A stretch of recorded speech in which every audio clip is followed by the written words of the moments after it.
இன்னொரு நாம் தமிழர் தொண்டர்கள் அதிகமா அங்க குவிஞ்சிட்டு வரதா சொல்றாங்க.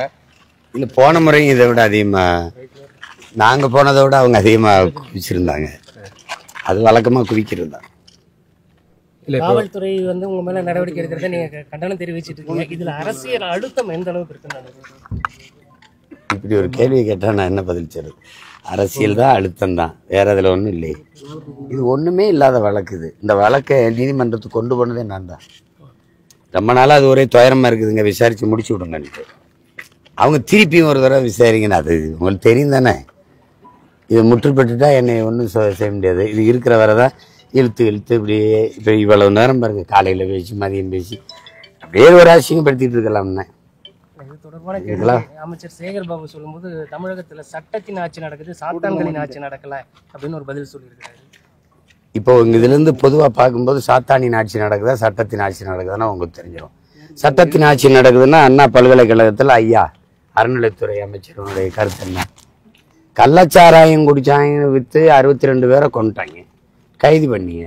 90 நாள் வெளியில் வந்து மறுபடியும் சாராயம் காய்ச்சிருக்கான்ல, காய்ச்சிருக்கானா இல்லையா சொல்லுங்க? மறுபடியும் காய்ச்சிருக்காருல்ல. இது என்ன ஆட்சி? இதுதான் சட்டத்தின் ஆட்சியா இல்லை சாத்தான்களின் ஆட்சியா?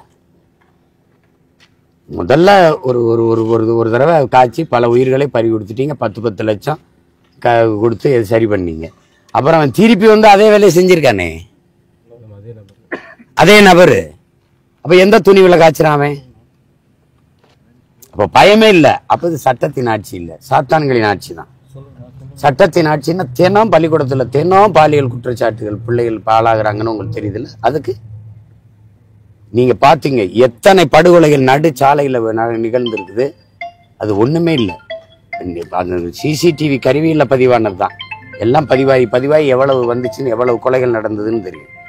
எங்க சட்டத்தின் ஆட்சி இருக்குது? இங்க தமிழகத்தில் இருக்க எல்லா பிரச்சனைக்காகவும் குரல் கொடுக்குற நீங்க காலையில செய்தியாளர் சந்திப்புல பேசின பேச்சு ஒரு சர்ச்சையை ஏற்படுத்தியிருக்க விதமா சர்ச்சை என்ன? அதாவது பெண்ணை தூக்கிட்டு போய் கற்பழிச்சிட்டனா அப்படிங்க. இப்ப நீங்க நடந்துக்கிற விதம் எப்படி இருக்கு? விதம் எப்படி இருக்குன்னு சொல்லுங்க.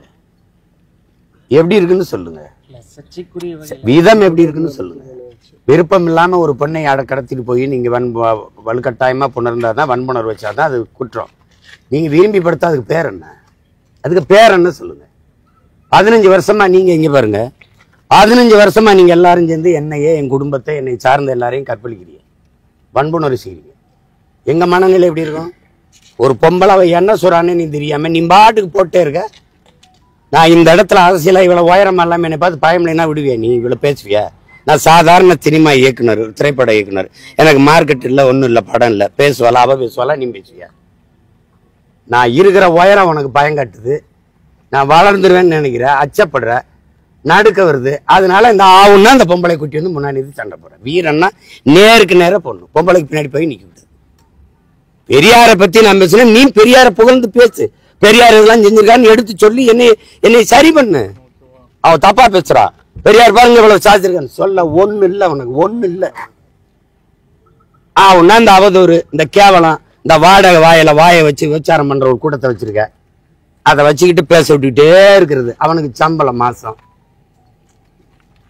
வேற பெரியார் பத்தி பேசுறதோட பின் விளைவு தான் இதுன்னு நினைக்கிறீங்க? பல நேரங்களில் என்னை சமாளிக்க முடியலாம் கூட்டி வருவாங்க. இப்ப போனாலும் வச்சுக்கோங்க, சரியா 26 தேர்தலில் மறுபடியும் கூட்டி வருவாங்க.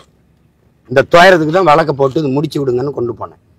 ஆனா அது சரியா வரல.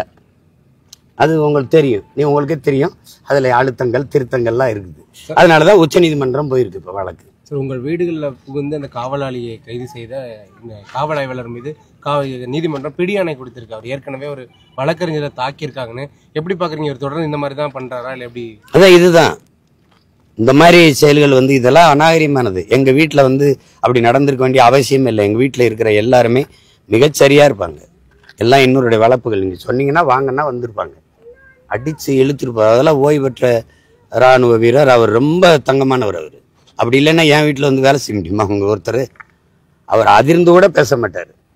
அப்படி ஒருத்தர் அவரை போய் அடிச்சு இழுத்துட்டு போவார். வாங்கன்னா வந்து உட்கார்ந்துருப்பாரு. அவர் மீது வேற ஏதாவது நீதிமன்றம் மூலியமாவோ இல்ல மனித உரிமை ஆணையம் மூலியமா அவர் மீது ஏதாவது நம்ம சார்பா ஏதாவது புகார், அதெல்லாம் அடுத்த கட்ட நடவடிக்கை? இதுவே எனக்கு வேலை இல்லை. உங்களுக்கு தெரியும், எனக்கு நிறைய வேலை இருக்குது.